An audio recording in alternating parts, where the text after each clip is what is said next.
very much, Bishop. Thank you.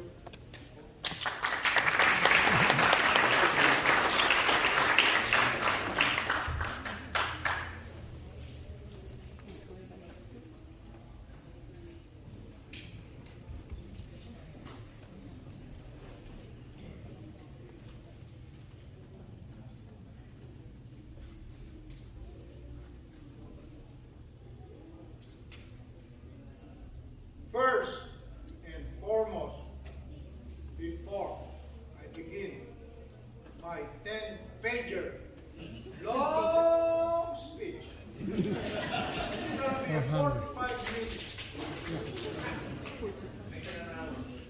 I would like to thank the very proficient installing team led by our installing officer, Most Worshipful Wilson S. Cameron, who flew from Hawaii and who I consider as my second father.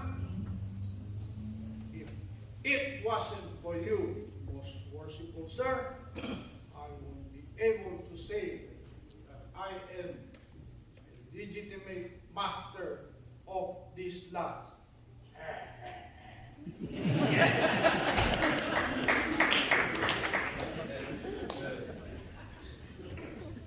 Our master ceremonies, our very own assistant grand lecturer, Worshipful Antonio Semana Jr.,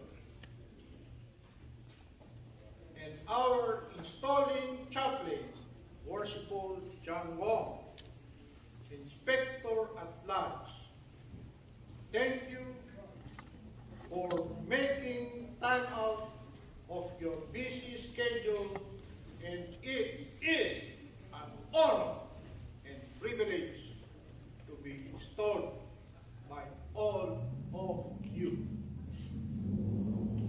I would like to acknowledge and express my sincere gratitude to the following worthy brothers for traveling afar to be here today and be part of my journey on my ascension to this oriental chair. Most Worshipful Rick Graver, past Grand Master of the Masons in Nevada, 2021. Thank you, sir. Thank you again for the recognition. Wow. Thank you.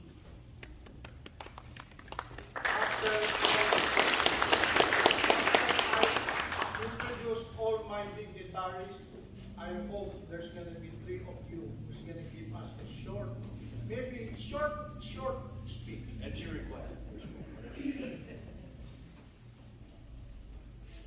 Junior Grand Warden of the Grand Lodge of Hawaii, Right Worshipful Mike Speedy Lopez.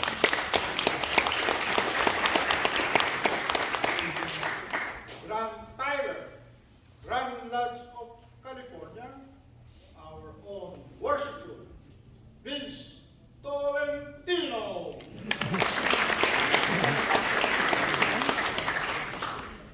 Very worshipful Danny Espiritu, and noble Paul Bernard Castro.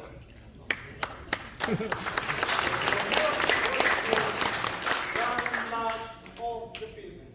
I thank you. And most, also very important guy that I almost missed is my worthy brother from Japan, Suhachi Funei of the Grand Lodge of Japan.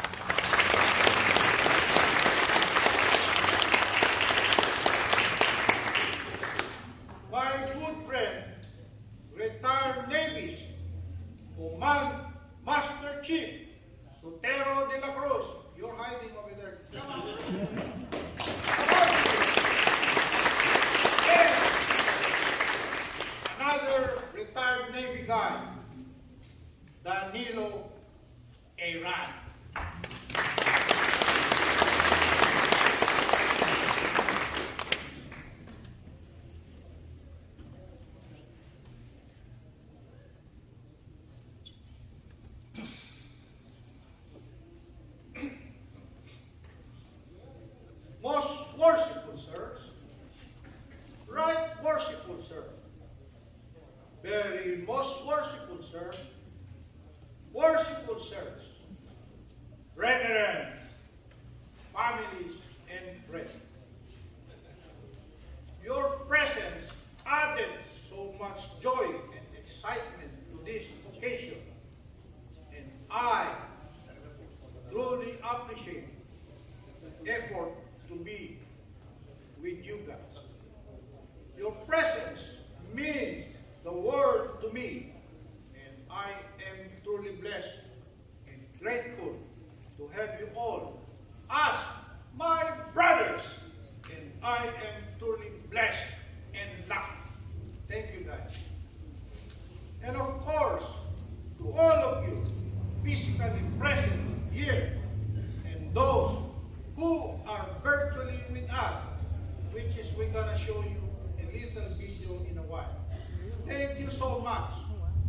Your presence significantly enhanced the atmosphere and made it such a solemn installation and memorable occasion.